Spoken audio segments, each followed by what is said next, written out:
Hello! When you think of diabetes symptoms, what comes to mind? I'm sure you remember three: excessive thirst, frequent urination, and weight loss. And you're right. These three symptoms of diabetes have been reported since ancient times, 1,500 years before Christ. In this video, I'm going to talk about the main symptoms of diabetes. The earlier we discover that someone has diabetes or prediabetes, the better, because we can avoid the consequences of diabetes, and if you are pre-diabetic, we can prevent you from becoming diabetic, and I'll explain how at the end of the video, so make sure you watch until the end. But before we get started, go ahead and like this video. Let's make this video the most liked one on the channel. Help us out. And don't forget to share this video with your friends and family.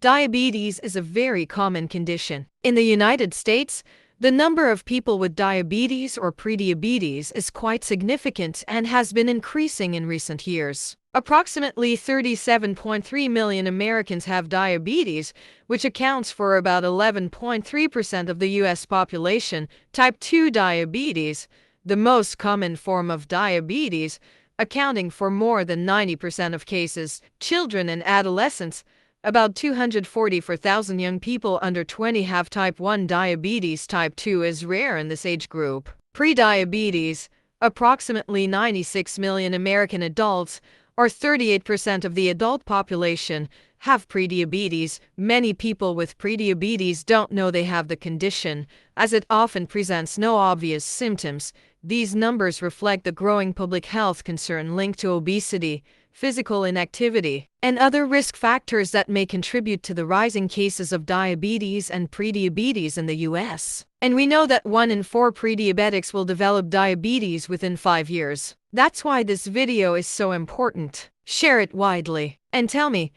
do you have diabetes or prediabetes? Where are you from? Write it down in the comments. 10 early symptoms of diabetes. Let's get started. But first, let's clarify the differences between type 1 and type 2 diabetes. Type 1 diabetes is an autoimmune disease where the body's immune system attacks the beta cells in the pancreas islets of Langerhans. These cells are responsible for producing insulin, and as they are destroyed, the pancreas can no longer produce insulin. Type 1 diabetes can occur at any age but is most common in children and adolescents, with a peak between the ages of 10 to 14 years. Type 2 diabetes, which is more common, is characterized by insulin resistance, meaning the body's tissues become less sensitive to insulin. Unlike in type 1 diabetes, the pancreas still produces insulin, sometimes even more than normal, but it's insufficient to prevent hyperglycemia. In the past, type 2 diabetes was mostly seen in older adults, but with rising obesity rates, there is now a significant increase in cases among children and adolescents. This is why I stress that obesity is the primary environmental factor for type 2 diabetes. What kind of obesity is most associated with diabetes? Mainly abdominal or visceral obesity. Fat stored under the skin. Subcutaneous fat has less of a connection with insulin resistance. This brings us to the difference between apple-shaped and pear-shaped obesity. In the apple shape, fat is concentrated in the abdomen, arms, and neck, which is more dangerous. In pear-shaped obesity, fat is stored in the lower body, and it's considered less harmful. Now, pay attention. Physical exercise changes fat distribution, as we've seen with Japanese sumo wrestlers. They consume around 7,000 calories per day, but because they exercise a lot, they rarely have diabetes or triglyceride issues, even though they are morbidly obese. Does genetics influence diabetes? Yes,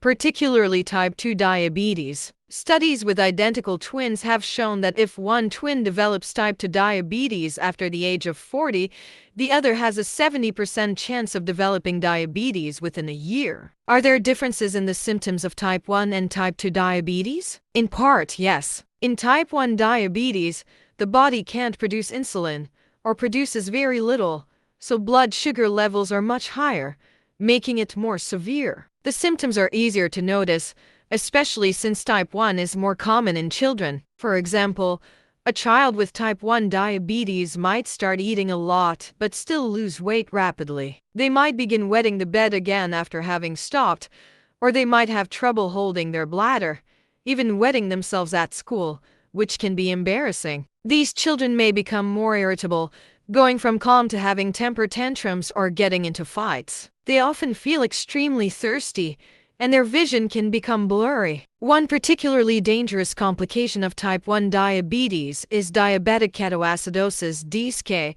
which can be life-threatening. DSK is triggered by stressful conditions like infections or high levels of counter-regulatory hormones during stressful situations, like before an important school exam. What are the symptoms of diabetic ketoacidosis (DSK)? Pay close attention. Intense abdominal pain, nausea and vomiting to the point where the person can't eat, extreme weakness, shortness of breath and rapid breathing as the body tries to get rid of excess acid, confusion, a fruity smell on the breath, like rotten apples or other spoiled fruit. If you notice any of these symptoms, go to the emergency room immediately. In DSK, not only are blood sugar levels high, but there are also elevated ketones in the urine, which is why it's called ketoacidosis. Signs and symptoms of type 2 diabetes. Pay attention if you think you might have type 2 diabetes. First early symptom of diabetes: dark patches on the skin. Sign or symptom 1. Dark patches on the skin that appear in folds of the neck, armpits, or groin can be soft and velvety. If you notice darkening on your neck and scrubbing or using creams doesn't help, it's not dirt. This is called acanthosis nigricans, and it's due to the excess insulin your body is producing, which causes normal skin cells to reproduce rapidly. For those with darker skin, these new cells contain more melanin, which causes these dark patches. Take a look at your neck. Acanthosis nigricans is a strong predictor of future diabetes. Second symptom: periodontitis. Periodontitis is a common chronic inflammatory disease characterized by the destruction of the structures that support the teeth. Symptoms include swelling and redness of the gums, bleeding gums, gum recession, loose teeth, and tooth loss. It can negatively affect quality of life in many ways. Diabetes is a significant risk factor for periodontitis, which is about 3 times more common in people with diabetes. And here's an important fact: the risk of cardiorenal mortality is 3 times higher in diabetics with severe periodontitis than in diabetics without it. So, if you're diabetic or pre-diabetic, take good care of your teeth and gums. Everything in the body is connected. Third early symptom: itching and fungal infections. Excess sugar in the blood and urine provides food for fungi, leading to infections. Fungal infections tend to occur in warm, moist areas like the mouth, genitals, armpits, and groin. These affected areas usually itch, but you may also experience burning, redness, and pain. Fungi feed on sugar. Keeping your blood sugar levels in the normal range can help reduce the risk of infection. Some types of candidiasis can lead to serious complications if left untreated. On a related note, if you suffer from recurrent urinary tract infections, it's important to check for diabetes, as it can also increase the risk of bacterial infections. Fourth early symptom: blurry vision. If someone who used to see clearly now has blurred, unfocused vision, it could be a sign of diabetes. Why? When a person has high blood sugar levels, the sugar inside the eye also increases, drawing water into the eye and causing the lens to swell and change shape. When the shape changes, the result is blurred and unfocused vision. Diabetes can also cause darkened vision if blood sugar levels drop to low, a condition known as hypoglycemia. But in the long term, diabetes is the leading cause of blindness in adults worldwide due to diabetic retinopathy. Uncontrolled diabetes damages the small blood vessels in the retina, the back of the eye, leading to vision problems. Fifth symptom: burning sensation in the feet. Diabetes and prediabetes are the leading causes of a burning sensation in the feet due to diabetic neuropathy. Diabetic neuropathy can affect up to half of people with diabetes. In the United States, approximately 18 million Americans with diabetes may suffer from this condition, reflecting its severity and the impact it can have on quality of life. If it's damaging your peripheral nerves, it's also damaging other organs, your eyes, kidneys, and more. While some diabetics experience mild symptoms, for others, diabetic neuropathy can be very painful and disabling. Sixth symptom: fatigue. According to the American Diabetes Association (ADA), 61% of people newly diagnosed with type 2 diabetes report fatigue as a symptom. It's simply the second most common symptom. Why is this? Your body cells may not be receiving enough glucose, leaving you low on energy. However, this excessive tiredness can also stem from the anxiety related to the diabetes diagnosis, waking up frequently at night to urinate, being overweight, which can cause fatigue and even sleep apnea and snoring. Some diabetes medications like metformin can lead to a deficiency in vitamin B12, which is associated with fatigue. Seventh symptom: increased hunger. Diabetes can leave you feeling hungrier than usual, specifically craving sweet, sugary foods. Importantly, diabetic hyperphagia is not the same as binge eating. In binge eating, a person consumes an excessive amount of food, even when not hungry, usually due to an emotional component. In diabetic hyperphagia, the person feels constantly hungry, whether they eat or not.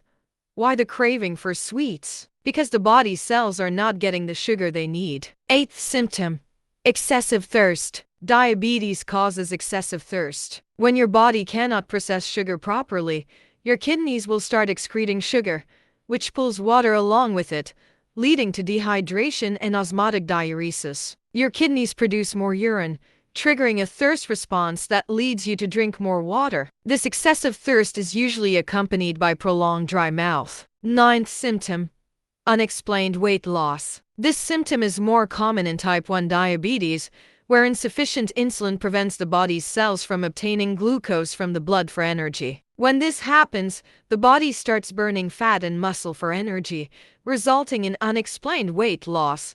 If you are experiencing glycosuria, sugar in the urine, you may also lose weight because of this. New diabetes medications, such as SGLT2 inhibitors, can also lead to weight loss for the same reason. 10th symptom: frequent urination. One of the first symptoms of diabetes is the need to urinate more frequently during the day. You will feel thirstier, drink more fluids, and wake up more often at night to urinate. When there's a lot of sugar in the blood, as occurs in diabetes, your kidneys have to work harder to get rid of it, which forces them to produce more urine. Additionally, glycosuria, loss of glucose in urine, can lead to dehydration, causing you to drink more fluids, which increases this vicious cycle. Diabetes can also raise the risk of urinary infections, which can lead to polyuria. Notice how all these symptoms are interconnected. What to do if you have diabetes symptoms? So, you have symptoms of diabetes. How can you confirm if you have diabetes? How to know if you have diabetes? The diagnosis is made through blood tests. Fasting blood sugar. A normal level is up to 99 mg or dl. If you're between 1001 to 5 mg or dl, you are in the pre-diabetic range. If your level is 126 mg or dl or higher, you are diabetic. Oral glucose tolerance test. You must drink a sugary liquid. If your blood sugar is normal, it should be under 140 mg or dl after 2 hours. If it's between 140 and 199 mg or dl after 2 hours, you are pre-diabetic. A level of 200 mg or dl or higher indicates diabetes. HbA1c test. This measures the average blood sugar over the last 10 weeks. A normal result is below 5.7%. Between 5.7% and 6.4% is considered pre-diabetic, and 6.5% or higher indicates diabetes. Of course, a single test does not confirm diabetes or pre-diabetes. You will need to repeat the test to be sure. How to prevent type 2 diabetes if you're pre-diabetic. If you've discovered that you're pre-diabetic and are at risk of developing diabetes, there are effective steps you can take to prevent it. A pivotal study known as the Diabetes Prevention Program (DPP) provides valuable insights into how to do this. In this study, over 3,000 individuals with prediabetes were randomly assigned to one of 3 groups. Lifestyle change group. Participants were required to lose 7% of their body weight, reduce caloric intake, and engage in at least 150 minutes of physical activity per week. Metformin group. Participants took 850 milligrams of metformin twice a day. Placebo group. This group received a placebo, a pill made of flour, serving as the control group. The results were compelling. The lifestyle change group reduced their risk of developing diabetes by 58%, while the metformin group reduced their risk by 31% compared to the placebo group over a period of 2.8 years. This demonstrates that it is indeed possible to prevent diabetes and, in some cases, even reverse it through weight loss and lifestyle changes. Supplements for blood sugar control. In addition to lifestyle changes, certain supplements can help control blood sugar levels by promoting glucose metabolism and supporting weight management. These supplements are often recommended for individuals with diabetes, prediabetes, or those looking to prevent spikes in blood sugar after meals. Key benefits of these supplements: stabilizing blood sugar levels. They contain natural ingredients that help regulate glucose absorption, preventing sharp spikes and drops in blood sugar, which is crucial for avoiding complications. Improving insulin sensitivity. Some compounds can enhance the body's sensitivity to insulin, allowing cells to utilize glucose more effectively and helping to prevent insulin resistance, a critical factor in the development of type 2 diabetes. Supporting healthy carbohydrate metabolism. The ingredients in these supplements assist in efficiently metabolizing glucose, ensuring less sugar remains in the bloodstream, which can help maintain stable energy levels throughout the day. Common ingredients found in these supplements include berberine, banana leaf extract, chromium, and alpha-lipoic acid. Many of these components also possess antioxidant properties, which can help protect cells from oxidative stress, exacerbated by high blood sugar levels. In the video description, you'll find 2 carefully tested and highly recommended supplements that can aid in weight control, blood sugar management, and metabolic health. Be sure to take advantage of the exclusive discount available through the links we've provided. Don't miss this opportunity to secure high-quality products at a special price. Did you find this content helpful? Now you're more informed about diabetes and its symptoms, right? I hope so. Don't forget to subscribe to the channel to stay updated with more health and wellness tips. See you in the next video.